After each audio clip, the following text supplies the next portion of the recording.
Nshuti mwene data wowe mukunzi w'ijambo ry'Imana, nongeye kukwifuriza amahoro akomoka ku mwami wacu Yesu Kristo. Nongeye kandi kuguha ikaze kuri iyi channel yacu ya Trust and Obey channel, aho twigira ijambo ry'Imana. Njyewe ndi Musoni Flavien, kandi uyu ni umwanya wacu mwiza wo kwiga ijambo ry'Imana. Reka nkurarike cyane kubana nanjye muri iki cyigisho gifite insanganyamatsiko ivuga ngo mbese waba uzi aho uvuye n'aho ujya? Mbese waba uzi aho uvuye n'aho ujya? Reka dusenge. Mwami Mana Uwiteka muremye ijuru n'isi, twongeye kunezezwa cyane nuko ubuzima bwacu, kubaho ku isi n'amateka yayo bitagutunguye. Wowe ufite ubushobozi bwo kumenyera itangiriro mu iherezo, uzaho ibintu biva n'aho ibintu byerekera. Nyamara twebwe abana b'abantu, ibintu tubona bitwituye hejuru, kenshi na kenshi bitewe nuko tutigeze twifashisha ibyanditswe byawe byera kugira ngo biyobore ibirenge byacu n'imitima yacu.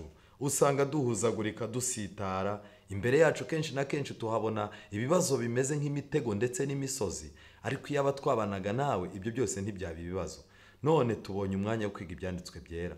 Ngwino ubane natwe, duhumure amaso, kandi ijambo ryawe ritubwire twumve. Uvuge, dutege amatwi, kandi utegeke bikomerere muri twe, kugira ngo ubuzima bwacu bugire icyerekezo. Tubisabye mu izina rya Yesu, amen. Nshuti mwene data, nagira ngo nkubwire ko ijambo ry'Imana ritwereka yuko abantu benshi usanga muganira bakakubwira bati rero ku isi buriya hari abantu baba baza ibintu biva naho byerekera, ariko mu by'ukuri njyewe sinzi ibintu biva, sinzi iyo byerekera. Ugasanga umuntu yiberaho ku isi nk'uko amatungo yandi ari ku isi ameze. Ariko mu by'ukuri umuntu wese agomba kuba ku isi afite umugambi, azi impamvu Imana yahamushyize, akamenya ubuzima bwacu aho bwavuye, akamenya n'aho bujya, kandi akamenya aho ibintu birimo kuva n'aho byerekera. Muri uyu mwanya ndagira ngo twinjire cyane mu ijambo ry'Imana Bibiliya, aho tugiye kuganira muri Luka igice cya 24 guturuka ku murongo wa 13. Titre iravuga ngo Yesu yiyereka abigishwa babiri bari mu nzira ijya Emausi. Aba bigishwa babiri bari mu nzira bajya Emausi.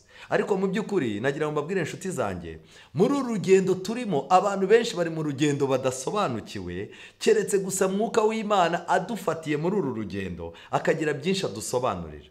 Umurongo wa 13 Bibiliya iravuga ngo nuko uwo munsi babiri muri bo bajyaga mu kirorero cyitwa Emausi. Kuva i Yerusalemu ukagerayo ni nka stadiyo 60.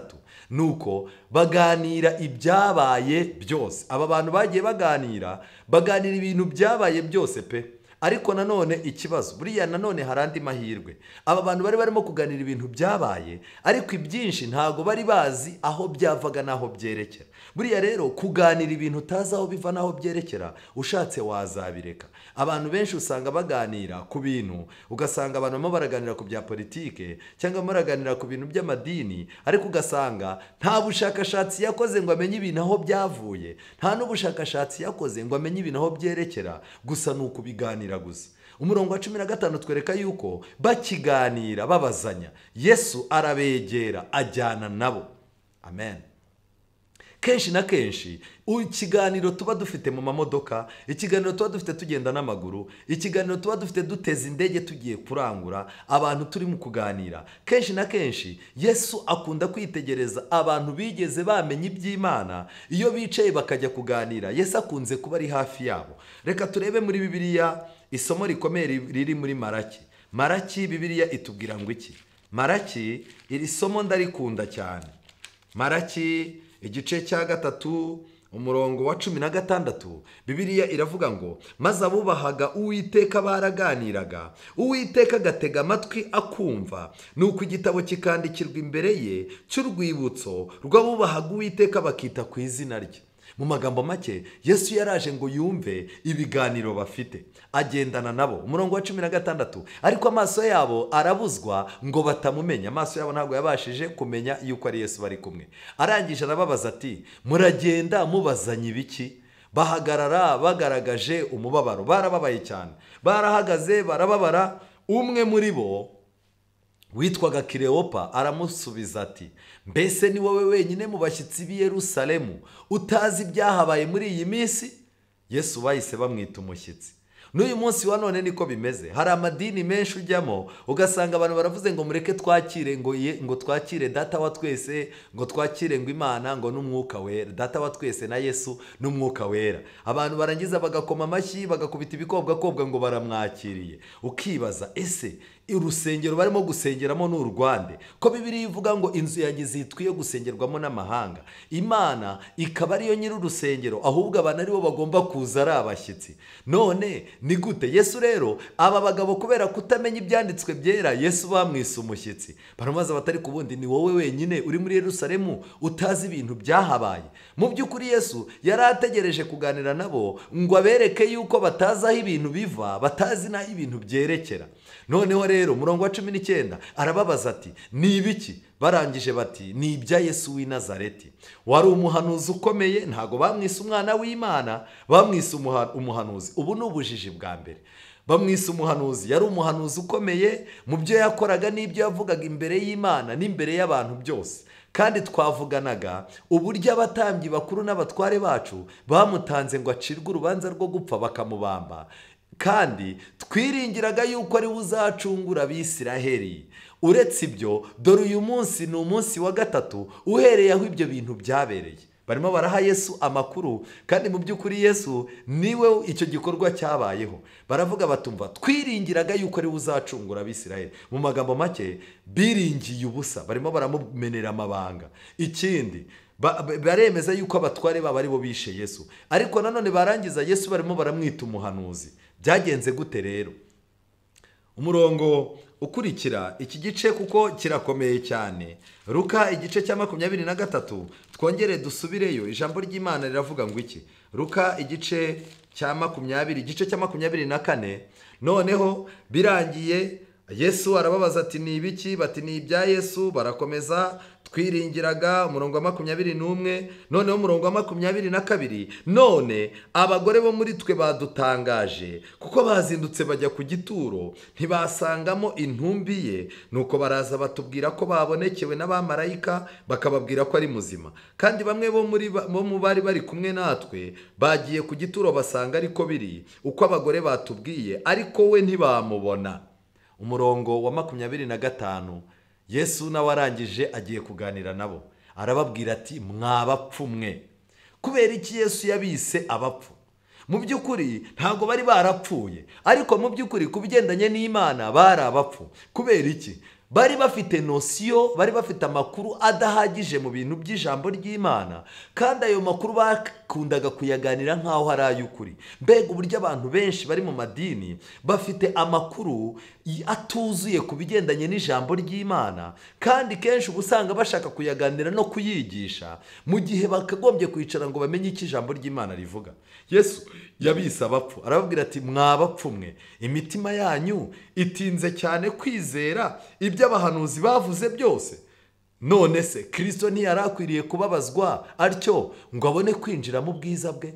Mu magambo make, aba bantu biswe abapfu kubera kutamenya ubuhanuzi, kutamenya icyo ijambo ry'Imana rivuga, nicyo cyatumye bitwa abapfu. Kutamenya ibintu aho biva n'aho byerekera. Umurongo wa 27, Yesu atangirira kuri Mose no ku bahanuzi bose, abasobanurira mu byanditswe byose ibyanditswe kuri we. Amen. Yesu yatangiriye kuri Mose no ku bahanuzi bose, asobanurira abantu ibyanditswe byose ibyanditswe kuri we. Amen. Mu magambo make, kubera iki biswa abapfu rero? Icya mbere, ntibazi icyo Mose yavuze ku bigendanye n'ubuhanuzi butunga urutoki kuri Yesu. Icya kabiri, ntibazi icyo ibyanditswe byera bivuga kuri Yesu. Uyu munsi wa none ni abapfu bangahe, ni abantu bangahe batazi ibintu biva niyo bijya. N'ubu turi mu bihe by'ubuhanuzi, barimo kumva bakumva ngo hatanzwe itegeko iri n'iri, ibintu byavuzwe gutya na gutya, ibihugu byiyunze gutya na gutya, hatanzwe itegeko iri n'iri, amadini yahawe gahunda y'uko azaza bigenza gutya na gutya. Uwo muntu yarangiza akagendera mu kigare, umuntu agavuga ati, ndimo ndahanura, ndimo ndavuga ibi n'ibi, agatega amatwi. Icyuho cyo kutamenya icyo Mose yavuze, icyo amategeko ya Mose avuga kuri Yesu, icyuho cyo kutamenya iki byanditswe byera bivuga ku bihe nk'ibi ngibi turimo, abantu bakagira icyuho cyo kumenya ubuhanuzi. Nicyo cyatumye Yesu bari abigishwa abita abapfu, kandi icyo cyuho n'uyu munsi wa none kirahari. Abantu benshi ni abapfu ku bigendanye no kumenya ahazaza n'icyerekezo isi irimo kwerekeramo. Umurongo wa 29 Bibiliya iravuga ngo iki? Baramuhata bageze bugufi bw'ikirorero, abangaba bajyagamo yigira nk'ushaka kubacaho. Baramuhata bati, se waretse tukagumana kuko bwije kandi umunsi ukaba ukuze. Nuko arinjira ngo agumane nabo, yicaye ngo asangire nabo, yenda umutsima arawushimira, arawumanyagura, arawubaha. Amaso yabo none warahumuka, baramumenya, maze aburira imbere yabo, ntibongera kumubona. Baravuga bati, yewe ntiwibuka ukuntu imitima yacu yari ikeye ubwo yavuganaga natwe turi mu nzira dusobanurira ibyanditswe?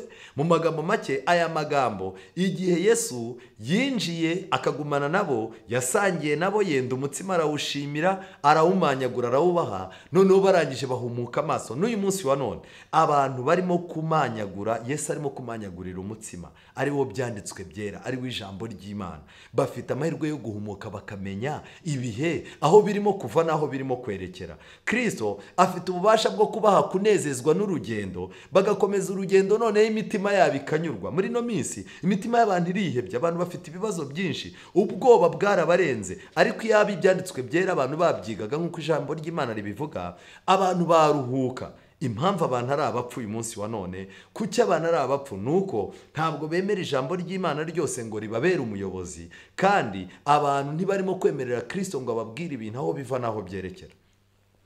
Ibyakozwe n'intumwa igice cya 13 umurongo wa 26, hari ikintu gikomeye. Icyaha cyatumye abayuda babamba Yesu ni icyaha cyo kutamenya Yesu. Baranditse mu byakozwe n'intumwa igice cya 13 umurongo wa 26, baranditse ngo, bene data, bana b'umuryango wa Aburahamu, namwe abubaha Imana, kuri twe niho ijambo ry'ako gakiza ryatumwe. Kuko abatuye Yerusalemu n'abakuru babo batamenye uwo cyangwa amagambo y'ubuhanuzi asomwa ku masabato yose, nicyo cyatumye babusohoza. Mu magambo make, iyo umuntu atamenye Kristo, yarangiza ntanamenye n'amagambo y'ubuhanuzi, yisanga arimo gusohoza ubuhanuzi. Reka mbabwire, imbere yacu tuhafite ubuhanuzi bwinshi bugiye gusohozwa, ariko ntabwo buzasohorezwa ku giti. Umuntu utarigeze amenya Yesu ngo amugire inshuti ye magara, amugire umucunguzi we, Kristo amubere umwami n'umukiza, amubabarire ibyaha bye, amubere umujyanama ukomeye, uyu muntu akaba afite icyuho cyo kutamenya amagambo y'ubuhanuzi. Byanga byakunda, iri somo ryo mu byakozwe n'intumwa rirambwira ngo ubuhanuzi buzamusohoreraho. Mbega uburyo hari abantu b'abanyamadini batandukanye birirwa mu nsengero babyina, birirwa barimo guhimbaza, birirwa bambaye imisaraba ya Kristo. Harimo abandi birirwa rwose bajya kwikingirana mu buvumo, harimo n'abandi birirwa bakubita umutwe hasi agahanga kagashya. Ariko mu by'ukuri ubuhanuzi bugiye gusohoreraho bitewe n'icyaha cyo kutamenya Yesu, barangiza ntibamenye amagambo y'ubuhanuzi. Ese ninde muhanuzi dukeneye uyu munsi wa none? Ese dukeneye umuhanuzi uduhanurira iby'igihugu cy'u Rwanda gusa? Uwo ntabwo akenewe, kuko agakiza k'Imana n'ak'isi yose. Dukeneye umuhanuzi uduhanurira ko tugiye kubona amafaranga, tukabaho neza, abantu bakabona buruse zo kujya hanze. Uwo ntabwo akenewe, kuko ubu buruse ikomeye cyane abantu bifuza ni ukuva muri iyi si y'agahinda bakaba bagenda bakajya mu bwami bw'Imana, aho imibabaro n'agahinda n'ibyago bizaba bishize, aho gutandukana n'abacu bitazongera kubaho, Imana ikatuzurira abacu tukongera kubabona. Aya magambo rero arakomeye. Arangije arababwira ati, nicyo cyatumye babusohoza, ko batamenye uwo Kristo ngo bamenye n'amagambo y'ubuhanuzi, ubwo bamuciraga urubanza rwo gupfa. Kandi nubwo babuze impamvu zo kumwicisha, basaba Pilato kumwica. Bamaze gusohoza ibyanditswe kuri we byose, bamumanura ku giti, bamushyira mu mva.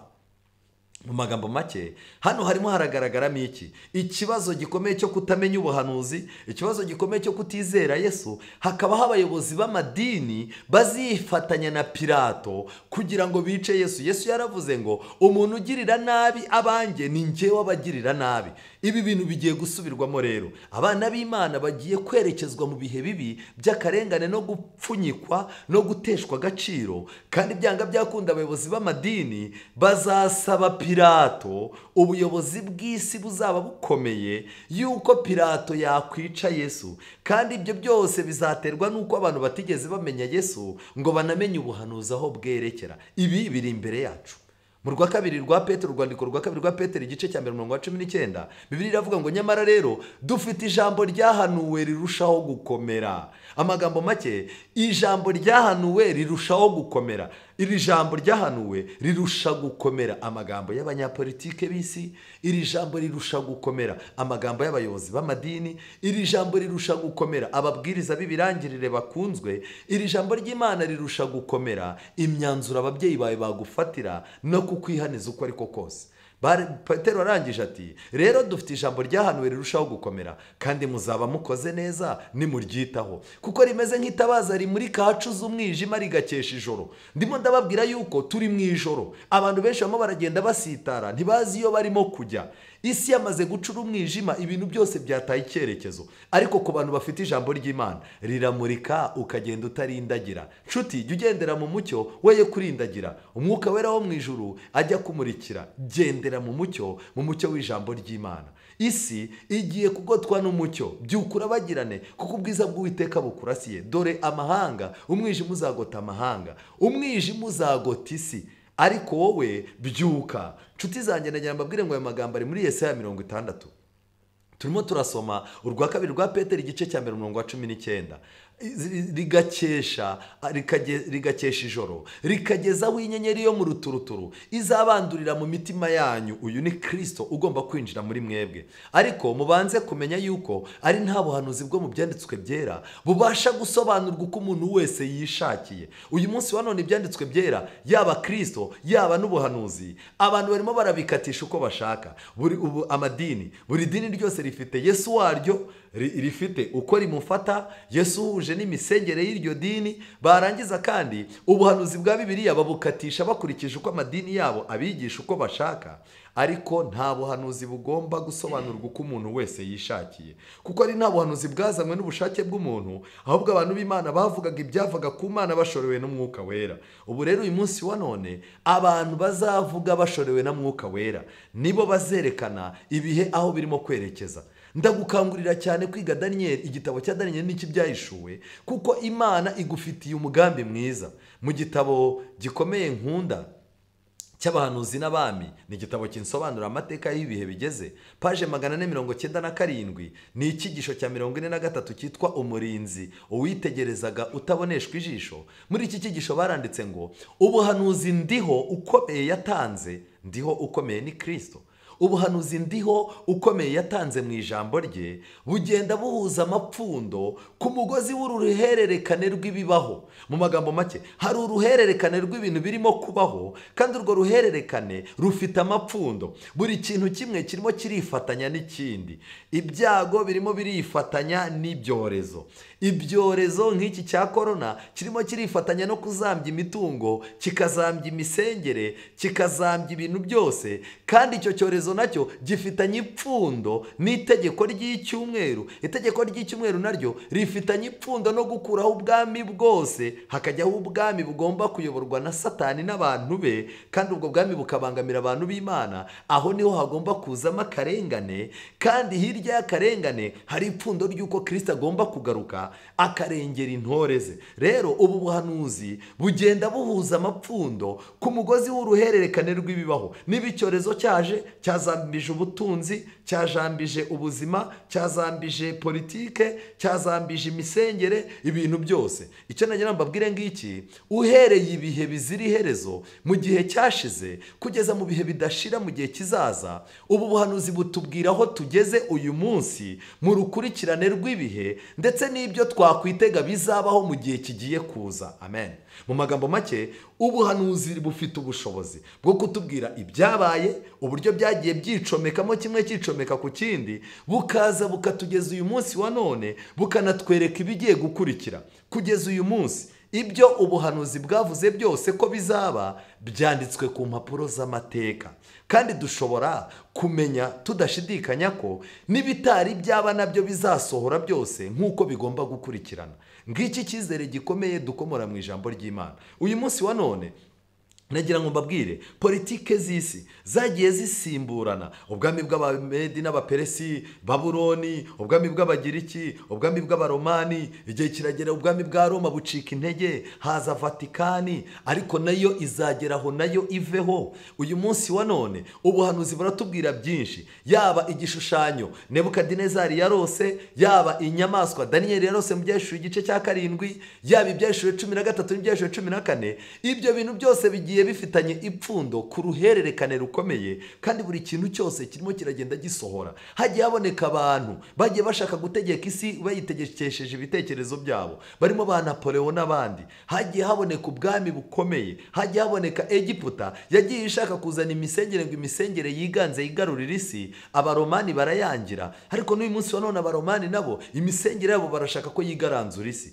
Uyu munsi hariho ubufatanye bw'amadini, ayemera Imana n'ayatemera Imana, ayemera Yesu n'ayatamwemera, amwemera nk'umukiza n'umwami n'atamwemera yuko ari ayemera ko ari umuhanuzi gusa, ayemera ko atari umukiza. Uyu munsi wa none bimaze kunga ubumwe. Uyu munsi ubuhanuzi burimo buratwereka yuko ifaranga ririmo rirata agaciro, kandi abategetsi b'isi barimo barashaka icyo bakora cyose ngo barizamure, byabananiye. Noneho hagakubitiraho icyorezo nk'iki nacyo byabacanze, imyuzure irimo irasenya imijyi, abantu bagapfa nabi.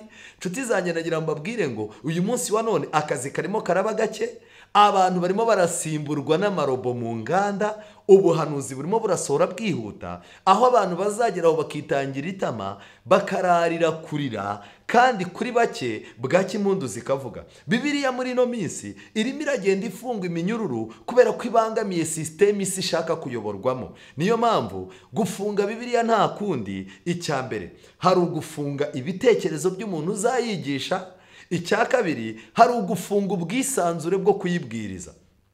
Ejo bundi nateze amatwi nasomye ikinyamakuru cyo mu Burayi. Ni igihugu kimwe bategetse yuko byanga byakunda nta muntu uzongera kubwiriza, azaza afata ikibwirizwa akakizana akagiha leta, yamara kugihereza leta yarangiza ikagisoma ikareba ko nta bibangamye birimo, ikabona kumwemerera ngo uzagenda ukibwiriza. Biratangaje yuko ikinyamakuru kimwe cyo muri Amerika cyahise gisubiza abo bantu bari bakoze icyo kintu. Igihugu cyo mu Burayi cyari cyakoze ibyo, bahita bavuga bati mu by'ukuri ibi bintu ni byiza kuko bizakuraho ubuhezanguni. Abanyapolitike b'isi barimo baregerana bashakira iki igisubizo, biteguye gufata amadeni, biteguye kuguriza ibihugu birimo amadeni ngo bibona andi, kandi ibihugu bimwe byemererwa kubabarirwa, ariko nanone amategeko yemererwa guhindurwa, inteko zishinga amategeko zigahindura ibyo zagenderagaho, imico igahinduka. Ibi byose ni ubuhanuzi. Abantu bafite umurengwe, ariko hari abanyabibazo cyane, barimo barigaragura mu nzu zibyinirwamo, kandi ari abantu b'indushyi badafite n'aho barara. Umunezero abantu barimo barawushakira aho utari, abantu babuze akazi, ubuzima bwarabacanze. Abahanuzi b'ibinyoma uretse kuba barimo kurya imitungo y'abantu, barimo baranababeshya yuko barinze imitima yabo kandi batayirinze. Nshuti zanjye, nagira mbabwire ngo ibintu birimo birihuta. Ubushomeri, kutumvikana mu miryango no gushwana, imyigaragambyo mu bihugu byose, kandi abantu barimo kwigaragambya bagendeye bashaka impinduka zituma isi iba mbi kuruta uko yari iri. Urugomo ruriho n'ubugome, uburwayi buriho abaganga baburiye ubusobanuro, intambara ziriho mo kuba ku buryo uyu munsi wa none nta muntu ugifite agaciro. Iminsi irimo kwihuta cyane no guhindurwa kw'ibihe. Ibi bintu byose bifite icyo byerekezaho, ariko abantu benshi ntabwo bazi ko ibi bintu Bibiliya yabivuzeho, ntabwo bazi ko Bibiliya yatunze urutoki ibi bintu. Ku bana b'Imana ntawe ukwiye gutungurwa. Uyu munsi rero dukeneye kumenya ibimenyetso.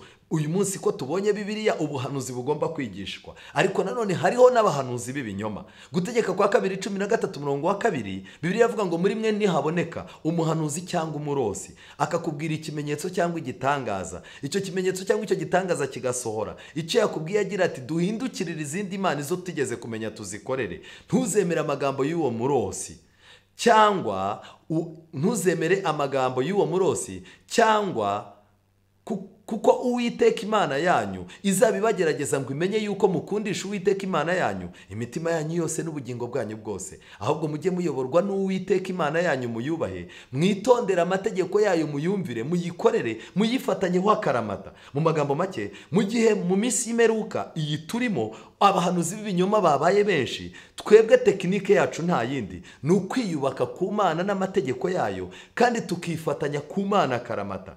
Mu gitabo cy'u Rwambere rwa Samweli igice cya 28 umurongo wa 5, Bibiliya ivuga ngo iki? Sawuli yarabutswe ingabo z'Abafilisitiya ku rugamba, aratinya, umutima we urakuka cyane. Sawuli aherako agisha Uwiteka inama. Uwiteka ntiyagira icyo amusubiza, haba mu nzozi, haba na Urimu, haba n'abahanuzi.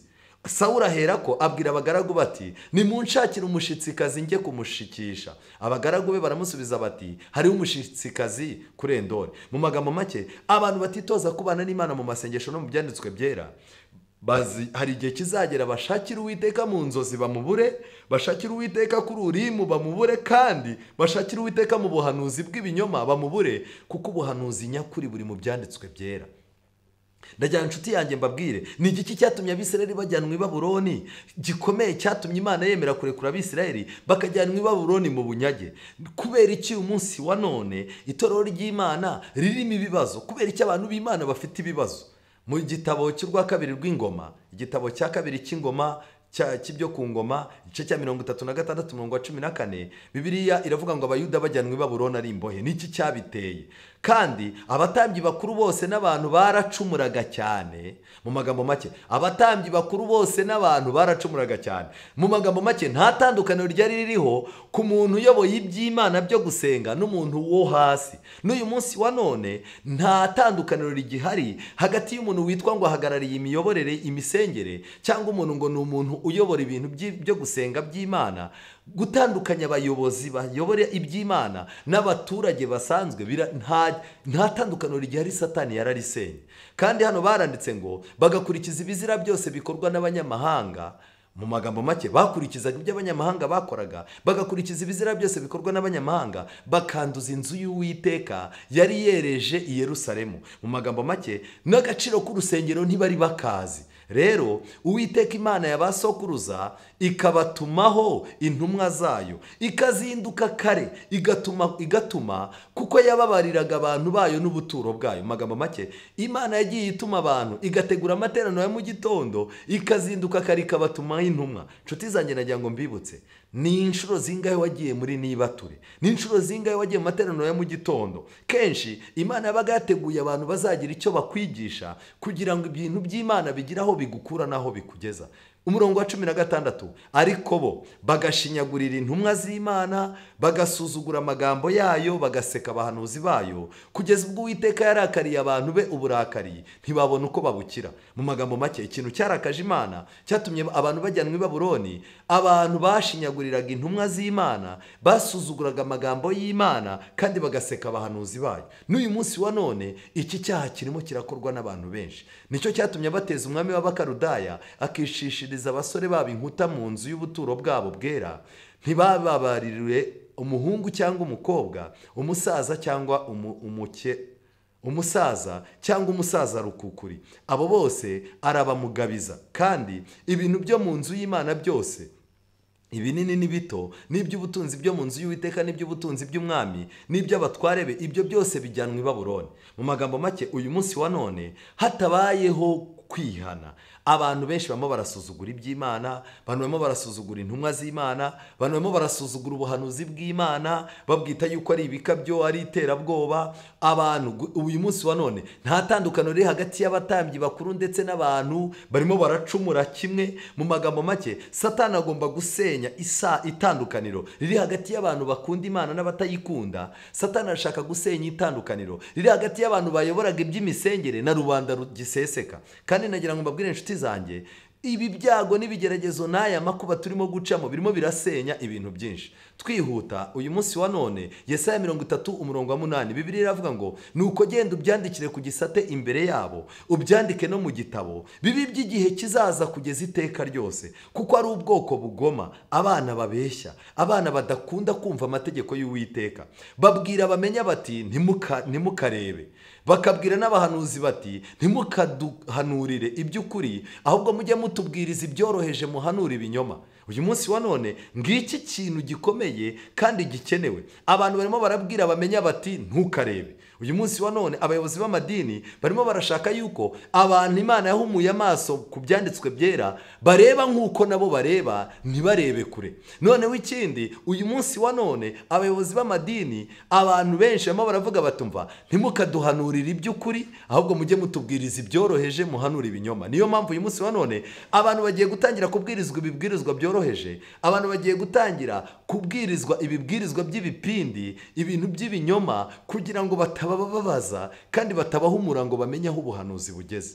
Yeremiya 23:16 uku ni ko Uwiteka Nyiringabo avuga ati ntimukumvire amagambo abahanuzi babahanurira babigisha ibitagira umumaro, bavuga ibyo beretswe bihimbwe n'imitima yabo bitavuye mu kanwa k'Uwiteka. Bahora babwira abansuzugura bati Uwiteka yaravuze ngo muzagira amahoro, n'umuntu wese ugendana umutima unangiye baramubwira bati nta kibi kizakuzaho. Mbega uburyo Babuloni yamaze gufata abahanuzi, uko turushaho kubwiriza ubutumwa bw'abamarayika batatu bwerura icyaha mu izina, ni nako Babuloni nayo irimo kugwiza aba bantu bagomba kubwira abantu ni amahoro ni amahoro, barangiza bakegera abantu b'abanyabyaha, bakegera abantu bataye icyerekezo, bakababwira bati nubwo imitima yanyu nangiye ariko nta kibi kizabazaho. Ninde wari mu nama z'Uwiteka kugira ngo yumve kandi amenye ijambo rye? Ninde witaye ku ijambo rye akaryumva? Dore umugaragu w'Uwiteka ari wo mujinya we uraje, umugaragu w'Uwiteka ari wo mujinya we uraje, ni ukuri n'umuyaga w'ishuheri uri mu mugaru ugiye kugwa ku mitwe y'abanyabyaha. Uburakari bw'Uwiteka ntibuzigarura keretse amaze gusohoza imigambi y'umutima we. Mu minsi y'iherezo nibwo muzabimenya neza. Harya nagira ngo mbabaze inshuti yanjye, turi mu minsi y'iherezo? Yego rwose. Ubu rero nibwo tugiye kumenya yuko abantu barimo kwigisha inyigisho zorohereza imitima y'abantu, zibuza abantu kwihana no gutandukana n'icyaha, ubwo zikababwira yuko nubwo imitima yabo inangiye nta kibi kizabazaho, zikababwira yuko nubwo basuzugura Uwiteka bazaba amahoro. Izo nyigisho mu gihe ziriho, mu gihe abantu batacyumva ijambo ry'Imana, batakirishaka, ubuhanuzi burimo buravuga muri Yeremiya 23:20 ngo mu minsi y'iherezo nibwo muzabimenya. Turi mu minsi y'iherezo rero, tugiye kumenya ibyo abandi bantu batigeze bamenya. Twihuta twerekera ku musozo, Ibyahishuriwe 22:6 arambwira ati ayo magambo nayo kwizerwa n'ay'ukuri, kandi Umwami Imana itegeka imyuka y'abahanuzi yatumye marayika wayo kwereka imbata zayo ibikwiriye kubaho vuba, kandi dore ndaza vuba. Hahirwa uwitondera amagambo y'ubuhanuzi bw'iki gitabo. Mu magambo make, Umwami Imana niyo itegeka imyuka y'abahanuzi, niyo yategetse imyuka y'abahanuzi. Ariko uyu munsi wa none abahanuzi b'ibinyoma barimo gufatanya na Babuloni kugira ngo bemeze abantu kugendera ku marangamutima yo kugendera ku byanditswe byera. Ntabwo ari Imana irimo kubayobora, kuko abantu benshi barimo barabwirizwa, barimo barigishwa, barimo barahanurirwa ibintu bibakura ku buhanuzi bw'iki gitabo.